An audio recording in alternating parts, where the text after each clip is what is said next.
The first story is from a couple of years ago. I was giving a khutbah in a city that I don't want to name. And at the end of the khutbah, a father came up to me and said, "I'd really like you to have lunch at our house. I want you to talk to my daughter." And I said, "Okay, I guess I have time." So he was right next door to the masjid too, so he took me to his house. And his daughter, he said, if you're okay with it, my daughter has some questions about Islam, etc., etc. If you don't mind, you can help her answer some of them. So his daughter comes out. By the way, this is a Muslim family, born and raised Muslims. Parents are born and raised Muslims. Children are raised Muslims. And she comes out and she has piercings in strange places on her face, like on the side of her eye and like a couple on her forehead, like weird places.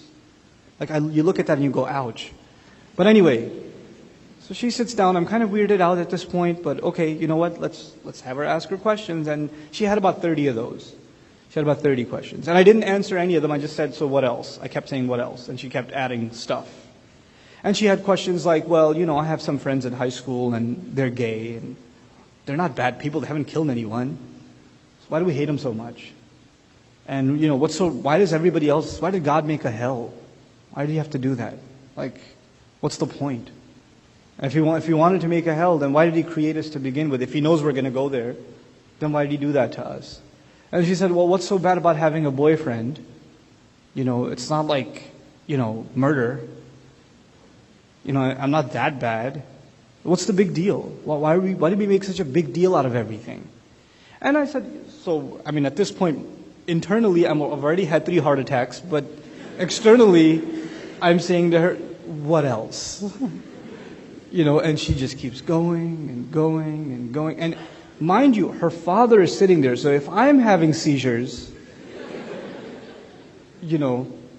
I felt really sad for him. I really did. And she just kept going and going. And at the end of her 30 questions, I said, "Okay, I'm willing to spend time with you and discuss these issues with you, but I'd rather you just answer one of my questions first. If you could do that, then we can probably have a good, well-directed conversation." There was a copy of Qur'an sitting on the dining table. So I picked it up. I said, "Do you really actually believe this is from God? Sent by an angel, through an angel, to a man, sallallahu alaihi wasallam? And whatever this has is perfect instruction for you and for me to live our lives in the best possible way. And if we live our lives this way, we'll find happiness here and forever. And if we don't, we'll find misery here and forever. Do you actually believe that?" She goes, "No, I'm not so sure." So she told me flat out, "I'm not so sure." I said, "Well, then all of those other questions don't matter. None of that stuff matters." That's what I would call a crisis of faith. And she's not the only one. I've seen this story play itself out. And a lot of people have those kinds of questions. They don't ask them. They don't ask them. A lot of people, I'm not just picking on girls here, Muslim guys, they'll be raised in a religious family and they know certain things are haram. And they'll, in their head they'll say, "Why is it haram? Why can't I do that?" And they'll just say, "Allah said so." You say that for everything, We need to build a confidence into our youth as part of our education of them. If we don't do that, we will be paying the price for that in the next 10 years. I say that very fearfully as I say this to you. Leaders of Muslim community, we're not doing an adequate enough job thinking about how to instill the confidence of faith, how to fight the crisis of faith among our Muslim youth. Muslim youth, when they have philosophical problems, we tell them, "Go make wudu and make 2 rak'ah over there."